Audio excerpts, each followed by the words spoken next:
নমস্কার, welcome to cooking with ইচ্ছে। আজ আমি বানাবো যেটা ছাড়া শীতকাল ইনকমপ্লিট, যেটা ছাড়া আমাদের মনে হয় যেন একটা কি মিসিং থেকে গেল, যার রং আর স্বাদ একেবারে অতুলনীয়, অপূর্ব। ঠিক বুঝতে পেরেছেন, শীতকালের রানী বলা যেতে পারে গাজরের হালুয়া। আর আমার এই মেনু যদি আপনাদের ভালো লাগে তাহলে প্লিজ প্লিজ প্লিজ আমার চ্যানেল লাইক, শেয়ার ও সাবস্ক্রাইব করতে ভুলবেন না যেন। চলুন দেখে নিই। আমি নিয়ে নিয়েছি এখানে 400 গ্রামের মতন গাজর। এগুলো আমি এইভাবে খোসাগুলো ছাড়িয়ে নিয়েছি। আর আমি এখানে নিয়ে নিয়েছি এক বাটি, কাঁচের বাটি, যেমন আমাদের সবারই বাড়িতে থাকে সেরকম কাঁচের বাটির এক বাটি চিনি নিয়ে নিয়েছি। কয়েকটা কাঠবাদাম নিয়েছি, কাজু কিছুটা, মোটামুটি 25 গ্রামের মতো হবে কাজু নিয়েছি, কিশমিশ এটাও 25 গ্রামের মতো, আর নিয়েছি 3টে এলাচ, একটা আমুল গোল্ড 500 গ্রামের আছে। যদি কারো কাছে না থাকে তাহলে গরুর দুধ ব্যবহার করতে পারেন। 2 গ্লাসের বেশি, মানে 2 গ্লাস 2.5 গ্লাসের মতো ব্যবহার করলেই হয়ে যাবে। গরুর দুধেও কিন্তু এটা খুব সুন্দর হবে, কিন্তু আমি এখানে আমুল গোল্ডেই বানাচ্ছি। আর লাগবে আমার হাফ কাপের মতন বাড়িতে বানানো, আমার কাছে ঘি আছে, আপনাদের কাছে যেটা অ্যাভেলেবেল আছে সেই ঘি দিয়েই বানাবেন। গাজরের হালুয়া ঘি দিয়ে বানালে টেস্ট ভালো হয়। 500 গ্রামটা আমার অর্ধেকের মতন মোটামুটি ফুটে হবে, এটা কমবে এই দুধটা, তবেই আমার এটা গাজরের হালুয়ার জন্য রেডি হবে। এবার ততক্ষণে আমি কি করব, এই গাজরগুলোকে আমি গ্রেট করে নেব। এইভাবে দেখুন, খুব ইজি। গ্রেট করে আমি ফিরে আসছি। চলুন, আমার গাজর গ্রেট হয়ে গেছে, এই যে। আর আমি সব চপ করে নিয়েছি, সব বাদাম, কিশমিশ সব। এবার আমি একটা প্যান গরম করব আর দিয়ে দেবো আমার ঘি। ঘিটাকে মেল্ট করুন। যদি কারো ইচ্ছা হয় যে ঘি দিয়ে খাবো না, তাহলে ভেজিটেবল অয়েলে বানাতেই পারেন, কিন্তু ঘি দিয়ে বানালে পরে জিনিসটার টেস্ট অনেক ভালো হবে। আর ড্রাই ফ্রুটের ব্যাপারটা কি, যদি আপনাদের কাছে না থাকে তাহলে দেবেন না, দিলে ভালো হয়। এইবার দেখুন আমার ঘিটা পুরো মেল্ট হয়ে গেছে।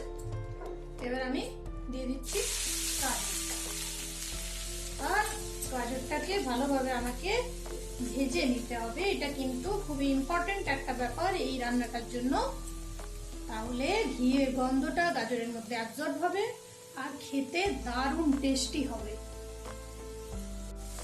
এইভাবে আমার 15 থেকে 20 মিনিট এটা ভাজতে সময় লাগবে। 15-20 মিনিট এভাবে কম আঁচে ভাজতে হবে, মাঝে মাঝে নেড়ে দিতে হবে। দেখতেই পাচ্ছেন আমার গাজর অর্ধেক হয়ে গেছে। এবার এই সময় আমি দিয়ে দেবো ড্রাই ফ্রুটগুলো, পুরো মুখে তাহলে মিলিয়ে যাবে, দারুণ লাগবে খেতে, পুরো গলে যাবে বলা যায়, অথচ টেস্টটা পাবেন, দারুণ একটা ব্যাপার। আর দেখুন আমার এদিকে দুধটাও হয়ে গেছে। এবার আমি দুধটা এটার মধ্যে ঢেলে দেব। চলুন দুধটা ঢেলে আসছি। এটা হচ্ছে, এটাকে ঢেকে একটু মজতে দেব। চলুন, মাঝে মাঝে আমি যতই বলি, মাঝে মাঝে কিন্তু এইভাবে নেড়ে নিতে হবে, না হলে কিন্তু হালুয়াটা নিচে লেগে যাওয়ার চান্স থাকে, তখন কিন্তু খুব বাজে একটা ব্যাপার হবে। আবার ঢেকে দিতে হবে। আমার প্রতিটি মেনুর ইনগ্রেডিয়েন্টস থাকে ডেসক্রিপশন বক্সে। আপনাদের যদি তাও কোনো অসুবিধা হয় তাহলে প্লিজ আমাকে আপনারা কোশ্চেন করতে পারেন। আর প্রতিটি মেনু শিশি দেওয়া থাকে হিন্দি আর ইংলিশে, তাই আপনাদের অসুবিধে হবে না বলেই আশা করি। দেখতে পাচ্ছেন আমি ঢেকে রেখেছিলাম, এটা অনেকটাই হয়ে এসছে হালুয়াটা আমার। এইবার আমি দিয়ে দেবো চিনিটা। 1 বাটি চিনি কিন্তু আমি দিচ্ছি, একটু বেশি লাগছে দেখতে, কিন্তু শীতকালে একটু 1-2 দিন তো এরকম খেতে ইচ্ছেই হয় আমাদের, গাজরের মধ্যে রয়েছে ভিটামিন এ, বাচ্চাদের জন্য প্রচন্ড ভালো, বড়দের জন্য ভালো। আর এই ঘি, চিনি এগুলো হয়তো আমাদের জন্য একটু আনহেলদি হয়ে যায়, কিন্তু কি করবেন, খেতেও তো ইচ্ছে হয় মাঝে মাঝে। বানিয়ে খান। আর কেমন লাগলো এই রেসিপি আমাকে নিশ্চয়ই জানাবেন। আমাদের হয়ে এসছে, আর একটু সময় লাগবে। দেখুন আমি এবার আঁচটাকে একটু বাড়িয়ে দেবো, আস্তে আস্তে এবার এটাকে পুরো ইলাস্টিক করে দেবে। চিনি এমনই একটা জিনিস যে ইলাস্টিক করে দিতে পারে। এই হালুয়াটা আপনি রেখে রেখেও খেতে পারবেন, এখন শীতকালের দিন, সহজে খারাপও হবে না।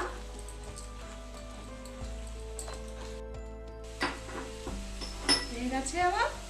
এইবার দিয়ে দেবো একটা ফ্লেভার, দারুণ জিনিস, ছোট এলাচের গুঁড়ো। এবার একটু এটাকে, আর সাথে সাথে গ্যাস বন্ধ করে আর ঢেকে দিয়ে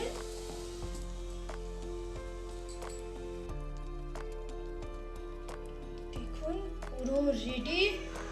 দারুণ লাগছে দেখতে, আর খেতে কেমন লাগছে সেটা তো টেস্ট না করলে বোঝা যাবে না। গাজরের গ্লেজ, ঘির গ্লেজ, গাজরের কালার আর বাদাম উপর থেকে ছড়িয়ে দিয়েছে। আহা, দারুণ লাগছে না? খেতে হবে, এবার টেস্ট করে আমরা দেখব।